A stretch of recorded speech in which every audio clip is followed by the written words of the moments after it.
नमस्कार साथियों, आप सभी का स्वागत है कार्गो जी के परिवार में।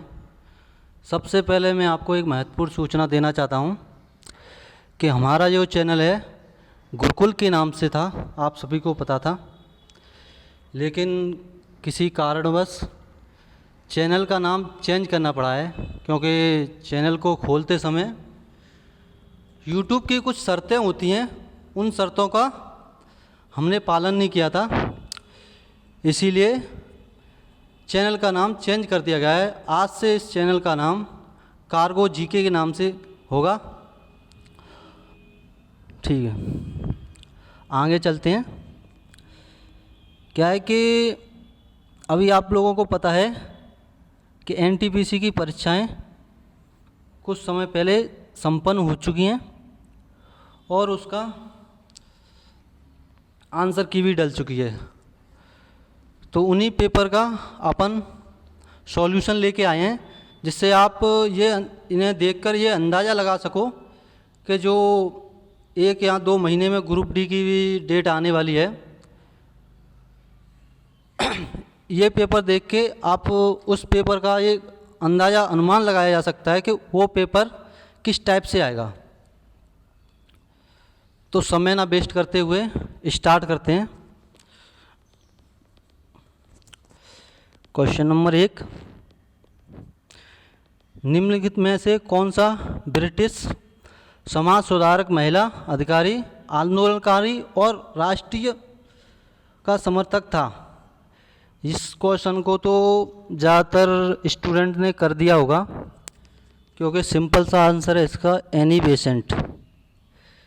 ये आयरलैंड की थी और ये भारत पहली महिला कांग्रेस अध्यक्ष भी रह चुकी हैं। ये आप लोगों को भली भांति ज्ञात होगा। नेक्स्ट क्वेश्चन की तरफ चलते हैं। दो नंबर, निम्नलिखित में से कौन सी झील खारे पानी की झील है? 4 ऑप्शन दिए हैं: डल झील, पुलिकट झील, बुलर झील और लोकटक झील। ये लोकटक झील है, ये तो आपको पता होगा, ये मेघालय में। और डल झील और बुलर झील ये J&K में। अब बचती है आपकी पुलिकट झील। ये आपका आंसर रहेगा 2 नंबर का। लोकटक झील के बारे में थोड़ा सा और बताना चाहूँगा। इस लोकटक झील पे एक तैरता हुआ नेशनल पार्क है, जिसका नाम है केवल नाउचाउ नेशनल पार्क। इसमें क्या होता है कि इसमें एक हिरन पाया जाता है, उसे डांसिंग डियर के नाम से जानते हैं। ये पॉइंट आप याद रखना। अगले क्वेश्चन की तरफ चलते हैं। नेक्स्ट क्वेश्चन 3 नंबर,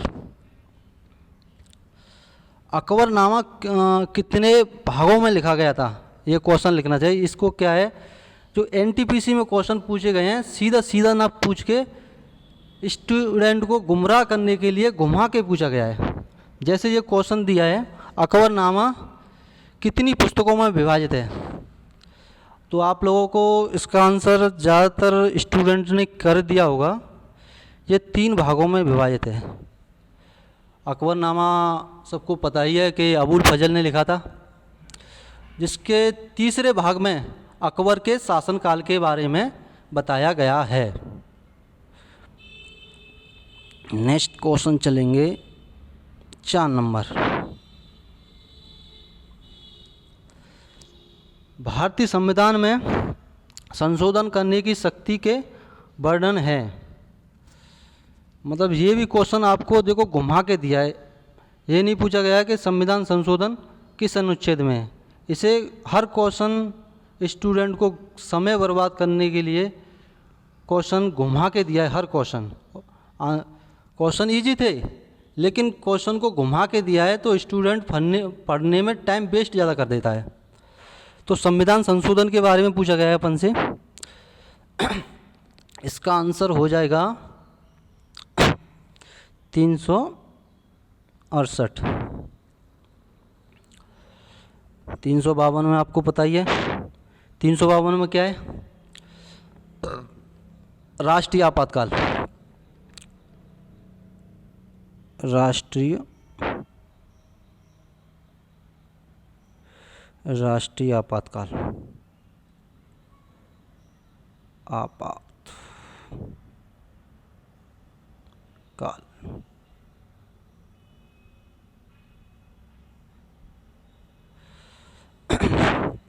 360 में वित्तीय आपातकाल, इसमें वित्तीय आपातकाल है।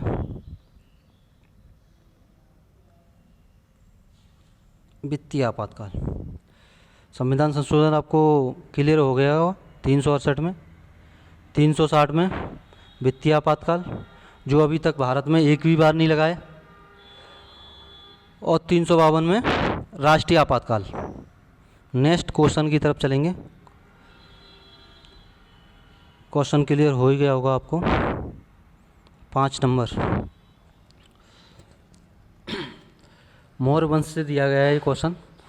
मौर्य शासन के दौरान निम्नलिखित में से किस प्रांत को कर्नाटक में सोने की खान का केंद्र माना जाता था?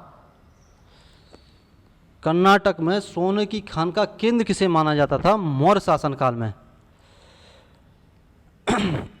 इसका आंसर हो जाएगा सुवर्णगिरी। जैसे सोने से ही ज्ञात है, अगर कोई अंदाज़ा भी लगाता, और स्वर्ण में से होता है सोना। तक्षशिला के बारे में बताऊंगा, जो मगध की कैपिटल थी, मगध। तोस्पी के बारे में भी एक पॉइंट बताऊंगा, ये कलिंग की कैपिटल थी। जिस कलिंग पे अशोक ने 361 में आक्रमण किया था। इसी आक्रमण के बाद, इसी युद्ध के बाद में अशोक ने संन्यास लेकर भिक्षु बन गए थे। क्वेश्चन क्लियर हो ही गया होगा आपको। नेक्स्ट क्वेश्चन की तरफ चलेंगे। 6 नंबर, दुनिया के सबसे महत्वपूर्ण पुरातत्व स्थलों में से एक राजाओं की घाटी कहाँ स्थित है? ये पूछा है, पुरातत्व जितने स्थल थे उसमें जो राजाओं की घाटी थी वो कहाँ पे स्थित है? इसका आंसर, ये थोड़ा टफ सा है, लेकिन इतना टफ भी नहीं क्वेश्चन। जिसने सिंधु घाटी सभ्यता पढ़ी होगी उसमें ये क्वेश्चन दिया है। इसका आंसर हो जाएगा मिस्र।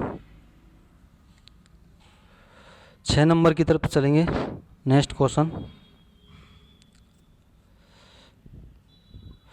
अब देखो, इसमें एक फोल्क डांस पूछा गया है, वो सीधा सीधा ना पूछ के ये भी क्वेश्चन घुमा दिया गया है।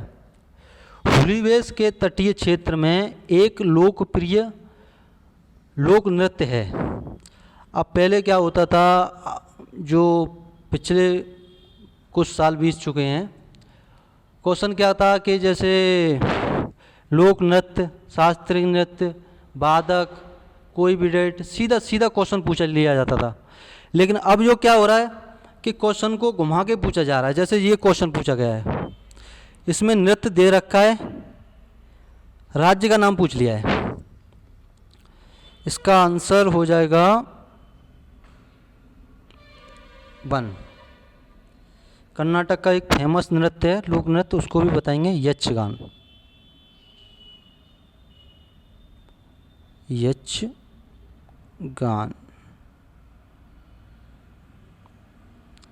उड़ीसा को आपको उड़ीसे का है, ओडिसी, ओडिसी। एक एक बताते हैं। गुजरात का आपको पता होगा, डांडिया है, गरबा है, गरबा,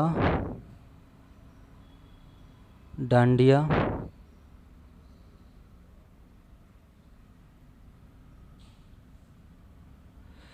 और केरल का एक क्लासिकल डांस है कथकली।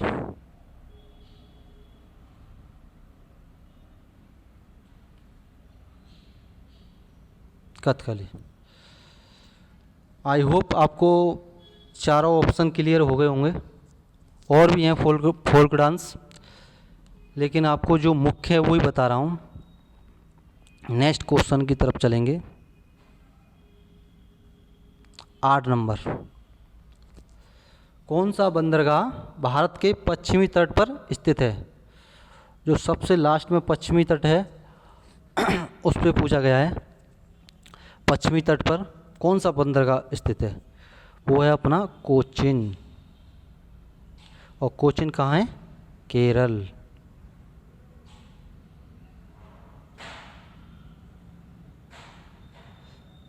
नेक्स्ट क्वेश्चन की तरफ चलेंगे। अगर नेक्स्ट 9 नंबर। प्रसिद्ध सरदार सरोवर बांध निम्न में से किस नदी पर बनाया गया है? सरदार सरोवर बांध के बारे में पूछा गया है।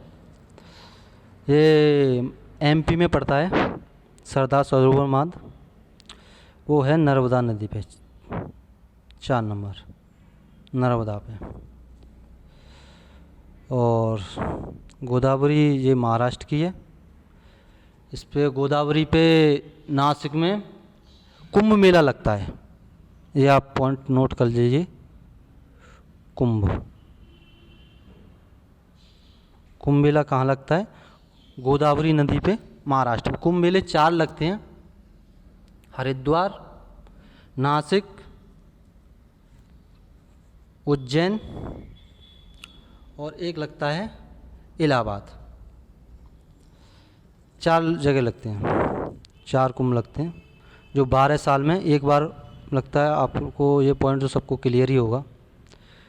नेक्स्ट क्वेश्चन की तरफ चलेंगे। 10 नंबर। भारतीय संविधान की निम्न में से किस अनुसूची में 22 भाषाओं का उल्लेख है? 22 भाषाओं का किस अनुसूची में उल्लेख है वो पूछा गया है। ये क्वेश्चन है। यह है अपनी ऑप्शन नंबर 3, 8वीं अनुसूची। 8वीं अनुसूची में 22 भाषाओं का उल्लेख है। नेक्स्ट क्वेश्चन चलेंगे। 11 नंबर। सिंधु घाटी सभ्यता का निम्न में से कौन सा स्थल पंजाब भारत में स्थित है? पंजाब में कौन सा स्थल है जो सिंधु घाटी सभ्यता से संबंधित है? वो अपना रहेगा बनवाली। आपको पता है ये हरियाणा में।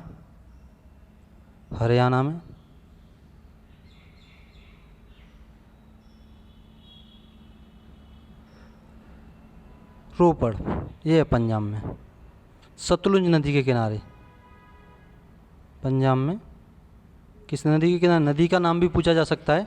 जैसे इसमें नदी का नाम आ रहा है, अगले स्थान का नाम आ जाता है, कभी कुछ आ जाता है। इसमें स्थान का नाम पूछा है तो ये सतलुज नदी के किनारे है।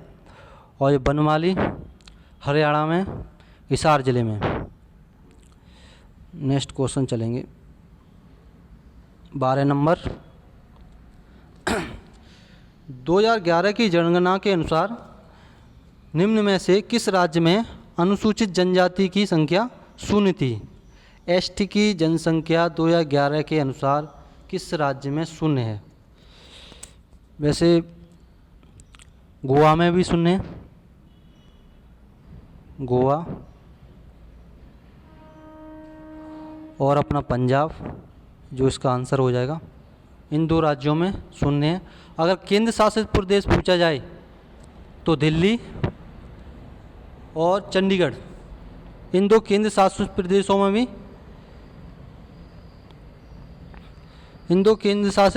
में भी एसटी की जनसंख्या 0 है 2011 की जनगणना के अनुसार। अगले क्वेश्चन की तरफ चलेंगे। 13 नंबर, निम्न में से कौन सा जीवित जीवाश्म वृक्ष का उदाहरण है? जीवित जीवाश्म वृक्ष का उदाहरण, जो बायो का क्वेश्चन है। इस बार जितनी भी एनटीपीसी की परीक्षा हुई उसमें फिजिक्स, केमिस्ट्री और बायो बहुत ही 1 या 2 क्वेश्चन ही पूछा गया, एक फिजिक्स से, एक केमिस्ट्री से, एक बायो से। पता नहीं इस बार किस टाइप से पेपर सेट किया है, और क्वेश्चन भी घुमा घुमा के, मतलब सीधा सीधा ना पूछ के स्टूडेंट का समय बर्बाद करने के लिए। वैसे भी टाइम तो आपको पता ही है कि 90 मिनट और 120 क्वेश्चन थे। और मैथ का भी देखा था, कई छात्रों से पूछा था मैंने, मैथ के क्वेश्चन काफ़ी कैलकुलेशन वाले आ रहे थे, इसको स्टूडेंट सॉल्व ही नहीं कर पा रहा था। तो जीवित जीवाश्म वृक्ष का उदाहरण कौन सा है? जिंको भी लोवा। ये बॉटनी से क्वेश्चन पूछ लिया गया है। नेक्स्ट क्वेश्चन की तरफ चलेंगे।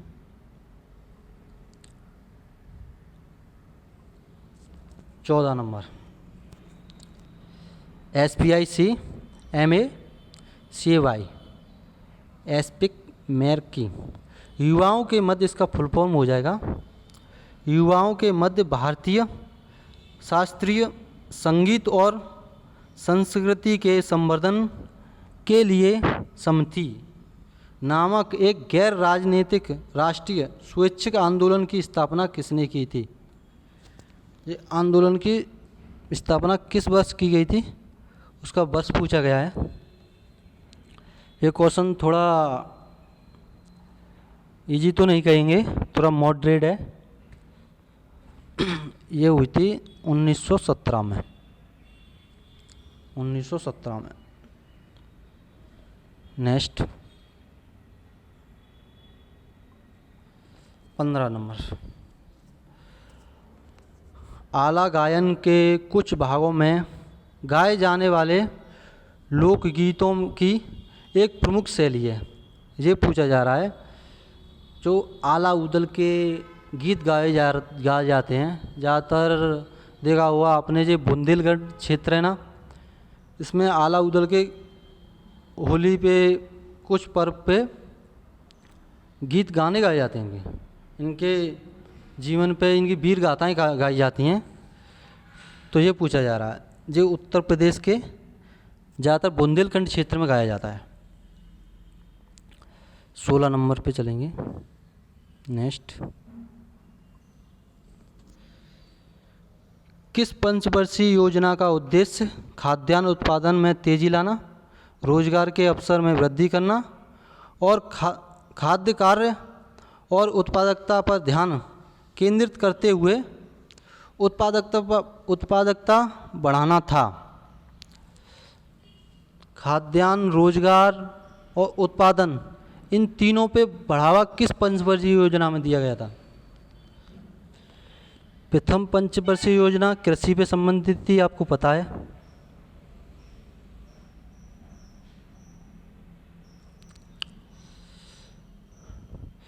तीसरी पंचवर्षीय, सबसे विफल पंचवर्षीय योजना कौन सी थी? तीसरी थी। इसलिए चौथी पंचवर्षीय योजना, जो हमारी तीसरी पंचवर्षीय योजना 1962 का युद्ध, 65 का युद्ध और 1900, ये 2 युद्धों के बाद भारत पूरी तरह से टूट ही गया था, आपको पता है। तो चौथी पंचवर्षीय योजना तो खाने पे ही ध्यान दिया होगा सभी लोगों ने। अब बचती है अपनी 7वीं पंचवर्षीय योजना, इसका आंसर हो जाएगा 7वीं। और समय से पहले कौन सी पंचवर्षीय योजना समाप्त हुई थी? 5वीं। ये 5 वर्ष नहीं चल पाई थी, ये ट्रिक से याद रखना। कौन सी पंचवर्षीय योजना 5 वर्ष नहीं चल पाई थी? तो वो थी 5वीं। ठीक है। नेक्स्ट,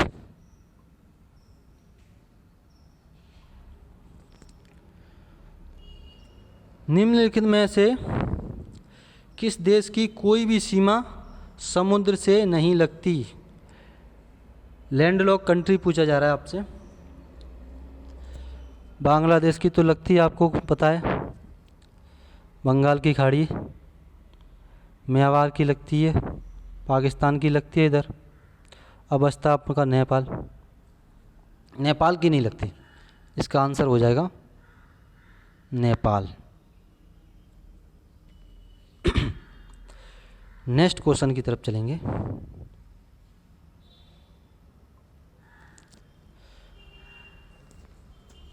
निम्नलिखित में कौन सी आर्थिक गतिविधियां प्राथमिक क्षेत्र के अंतर्गत आती हैं? प्रथम सेक्टर के बारे में पूछा गया है। वैसे प्रथम सेक्टर में कृषि आता है,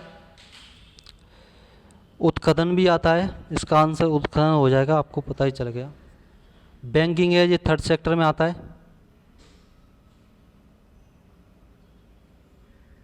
शिक्षा भी थर्ड में आता है।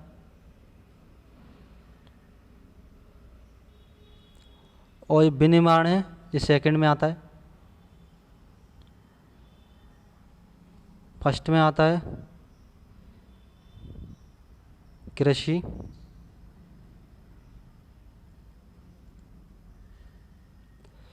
पशुपालन, मुर्गी पालन, गाय पालन, जितने भी ये पालन है ना, ये प्राथमिक क्षेत्र में आते हैं।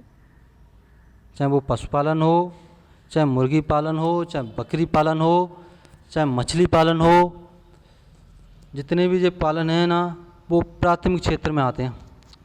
और ये खनन भी, खनन, चाहे कोयला खनन हो,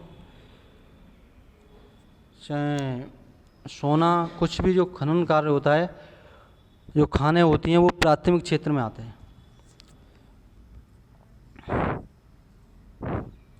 नेक्स्ट की तरफ चलेंगे।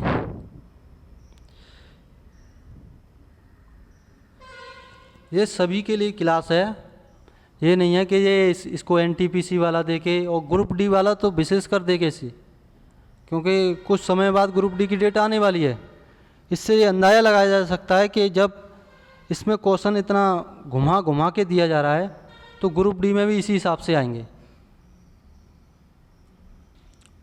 ग्रुप डी वाले, यूपी पुलिस वाले, लेखपाल वाले, जितने भी आने वाली परीक्षाएं, प्रीवियस ईयर क्वेश्चन देखिए, उसके हिसाब से तैयारी कीजिए। ये मेरा पर्सनल एक्सपीरियंस बता रहा है।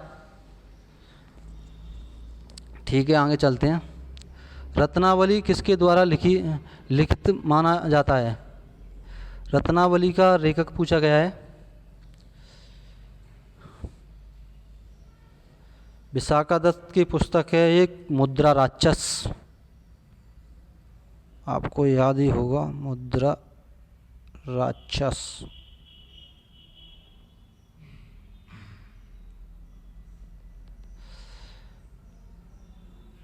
और कालिदास की तो ज़्यादातर सबको ही पता होगा, मेघदूत, अभिज्ञान शाकुंतलम,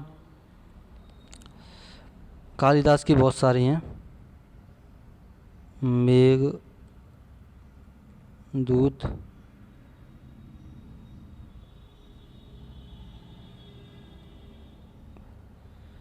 अभिज्ञान शाकुंतलम।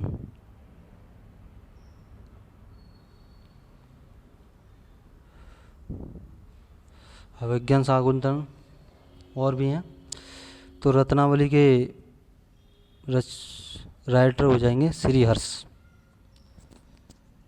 रत्नावली लिखी थी श्रीहर्ष ने और हर्षचरित लिखा था बाणभट्ट ने। ठीक है, ये बात कर देना कि हर्षचरित भी हर्ष ने लिखा होगा। ये वर्धन वंश के एक प्रतापी शासक थे श्रीहर्ष। अगर हम हिस्ट्री पढ़ाएंगे तो इनके बारे में विस्तृत रूप से बताएंगे, बहुत जल्द पढ़ाएंगे। रत्नावली, प्रियदर्शिका, इनकी दो पुस्तक थी श्रीहर्ष की। एक थी प्रियदर्शिका, प्रियदर्शिका,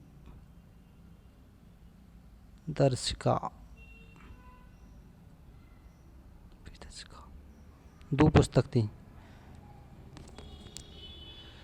ये प्रतापी शासक होने के साथ साथ एक लेखक भी थे।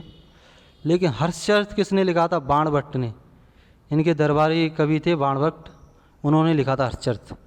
और हर्षवर्धन की 2 पुस्तकें थी, एक रत्नावली, एक प्रियदर्शिका। नेक्स्ट अगले क्वेश्चन की तरफ चलेंगे। 20 नंबर। नागालैंड की कोन्याक जनजाति द्वारा मनाए जाने वाले बसंत उत्सव को किस रूप में जाना जाता है? नागालैंड में एक जनजाति रहती है कोन्याक। बसंत में वो एक उत्सव बनाती है। बसंत उत्सव को किस रूप में जाना जाता है? वो जाना जाता है आपको एयोलांग मोन्यू के नाम से। अब देखो कितना घुमा के पूछा गया है। आप एयोलांग याद ना करके मोन्यू याद कर लो, जे थोड़ा इजी पड़ेगा।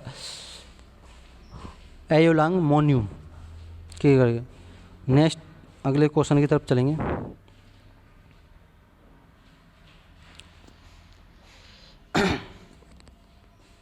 अगले क्वेश्चन की तरफ चलेंगे।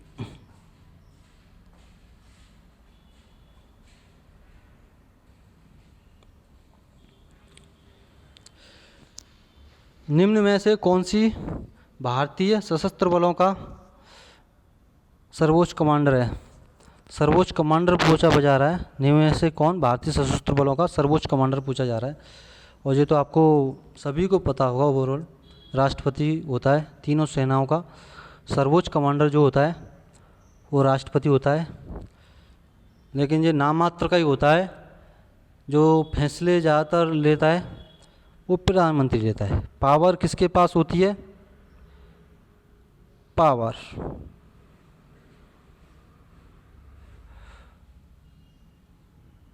पावर होती है आपके पास पीएम के पास।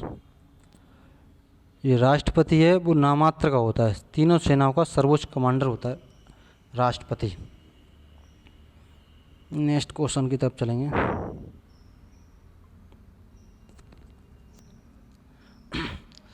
बंगाल राज्य बंदी विनियमन बंगाल विनियमन 3 को निम्नलिखित में से किस वर्ष पारित किया था? बंगाल राज्य बंदी विनियमन किस वर्ष लागू किया गया था? ये किया गया था 1818 में। 1857 में क्या हुआ था? क्रांति। 1857 की क्रांति। प्रतीक चिन्ह क्या था? रोटी, चपाती और ठिसिया। कहाँ से स्टार्ट हुई थी? मेरठ से।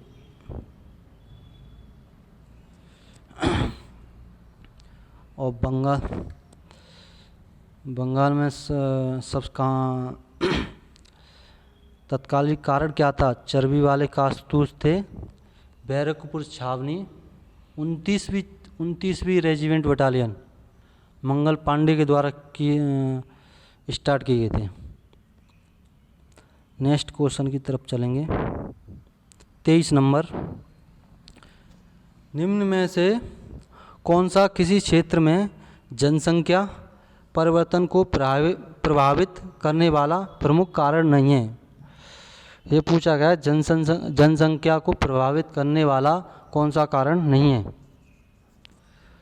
प्रवासन, मतलब एक स्थान से दूसरे स्थान पर जाना, इसे प्रवासन बोलते हैं। मृत्यु दर और जन्म दर। मृत्यु दर में बढ़ोतरी या कमी, जन्म दर में बढ़ोतरी या कमी। इससे कोई अगर ज़्यादा मरेगा तो जनसंख्या कम होगी, कम मृत्यु होगी, किसी बीमारी नहीं होगा कोई तो जनसंख्या बढ़ेगी। अगर जन्म दर बढ़ेगी तो जनसंख्या बढ़ेगी, जन्म दर घटेगी तो जनसंख्या कम होगी। अगर प्रवासन, जब व्यक्ति यहाँ रह रहा है वो यहाँ से यहाँ जाएगा, यहाँ से यहाँ जाएगा, यहाँ से जाएगा तो इसी में अपना समय व्यतीत करता रहेगा तो भी जनसंख्या कम होगी। ये तीनों कारण है, लेकिन व्यावसायिक संरचना ये नहीं है। नेक्स्ट क्वेश्चन की तरफ चलेंगे। 24 नंबर, भारतीय संविधान का कौन सा अनुच्छेद उच्च न्यायालयों के न्यायाधीशों द्वारा शपथ प्रतिज्ञा से संबंधित है? उच्च न्यायालय, हाई कोर्ट के न्यायाधीशों को शपथ किस अनुच्छेद के तहत दिलाई जाती है? क्वेश्चन ये है। ये क्वेश्चन इसमें भी पूछा गया था और शायद जो 16 तारीख को पेपर हुआ था 3 शिफ्ट का, उसमें भी ये क्वेश्चन पूछा गया था। ये रिपीट हो गया है। तो जब भी मैं कह रहा हूँ जो भी रिव्यू हो उसे पूरा देखा करो और उससे रिलेटिव, जैसे हाई कोर्ट का दे दिया तो सुप्रीम कोर्ट का सारे अनुच्छेद, हाई कोर्ट के सारे अनुच्छेद, ये सभी याद कर लो। जब एग्ज़ाम क्रैक होता है, एग्ज़ाम प्लानिंग से क्रैक होता है। आपको पढ़ने के साथ साथ एग्ज़ाम को प्लान करना पड़ता है। और वो प्लान कैसे होगा? जब आप प्रीवियस ईयर के क्वेश्चन पेपर को देखोगे, उसके हिसाब से सॉल्व करोगे, उससे रिलेटिव, जैसे आज ये हाई कोर्ट का पूछा गया है, सुप्रीम कोर्ट का भी पूछा जा सकता है। इसके दोनों के आर्टिकल सभी याद होने चाहिए। इसका आंसर होगा 24 नंबर 219 219 के तहत हाई कोर्ट के न्यायाधीशों को शपथ दिलाते हैं। हाई कोर्ट के न्यायाधीश की नियुक्ति कौन करता है? राष्ट्रपति। और शपथ कौन दिलाता है? राज्यपाल। नियुक्ति कौन करता है पता है? ये बात याद रखना,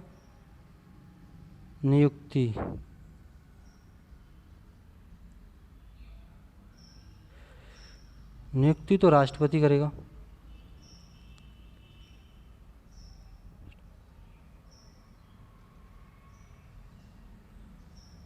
और शपथ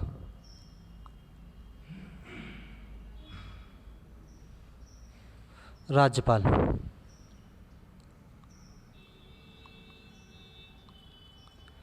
ये दोनों पॉइंट याद रखना। हाई कोर्ट के न्यायाधीश की नियुक्ति करेगा राष्ट्रपति और लेकिन शपथ दिलाएगा राज्यपाल। और सुप्रीम कोर्ट की नियुक्ति कौन करता है? राष्ट्रपति। और शपथ कौन दिलाएगा? राष्ट्रपति। पीएम की नियुक्ति कौन करता है? राष्ट्रपति। केंद्रीय स्तर पे सभी मंत्रियों की नियुक्ति कौन करते हैं? राष्ट्रपति। लेकिन प्रधानमंत्री की सलाह पर, जितने भी केंद्र में मंत्री हैं उनकी नियुक्ति करता है राष्ट्रपति, लेकिन उसमें प्रधानमंत्री की सलाह पर। नेक्स्ट क्वेश्चन की तरफ चलेंगे। 25 नंबर, भारत की पहली रेलवे लाइन वर्ष 1953 में बम्बई से, बॉम्बे लिखती है, पहले बम्बई को बॉम्बे के नाम से जाना जाता था, फिर बम्बई के नाम से जाना जाने लगा, अब मुंबई के नाम से जाना लगा है। बॉम्बे से कहाँ तक बिछाई गई थी? बॉम्बे से आपको सबको पता है थाने तक बिछाई गई थी 34 किलोमीटर। कितनी? 34 किलोमीटर। किसके समय में? डलहौजी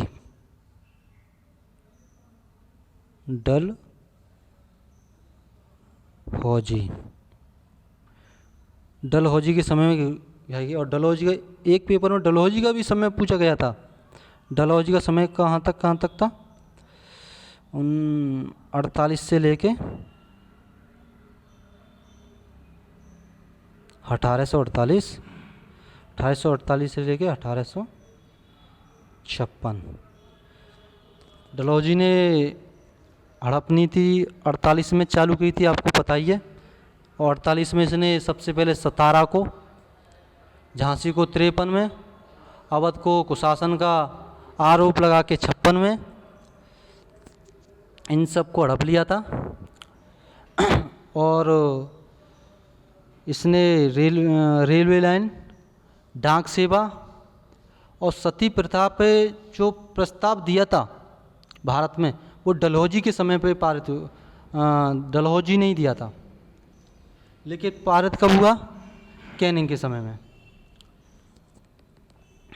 राजा राम मोहन के साथ मिलकर।